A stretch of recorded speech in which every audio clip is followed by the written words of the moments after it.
Bismillahirrahmanirrahim. Assalamu alaikum. Welcome to my channel Teacher's Diary. Today we will discuss the structure of C++ program. We will learn what are the three components of every C++ program.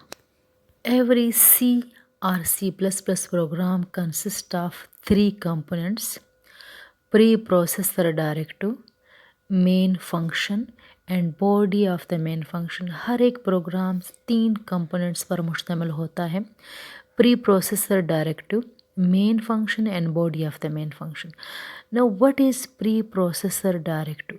Pre processor directive includes the declaration of built-in function. These are executed before compilation process. ये compilation से पहले execute होते हैं और हम जितने भी built in function इस्तेमाल करेंगे अपने प्रोग्राम में, तो सबसे पहले हमने उसको इंक्लूड करना होता है प्री प्रोसेसर डायरेक्टिव के ज़रिए। This is the structure of C++ program. First we will write hash include. What is include? Include is a directory which contains all the header files.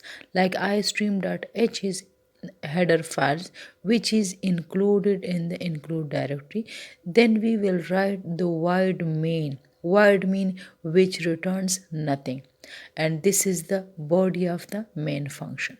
Main function is the point where all C++ programs start their execution.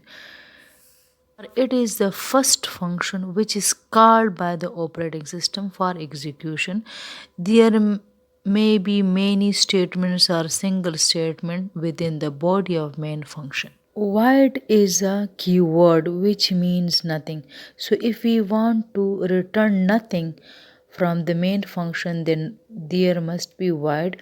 There may be integer.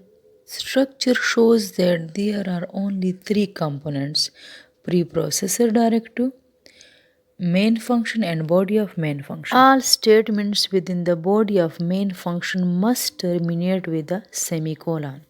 Semicolon is also called statement terminator. I hope you will learn this C++ structure. Wait for my next video. Allah Hafiz.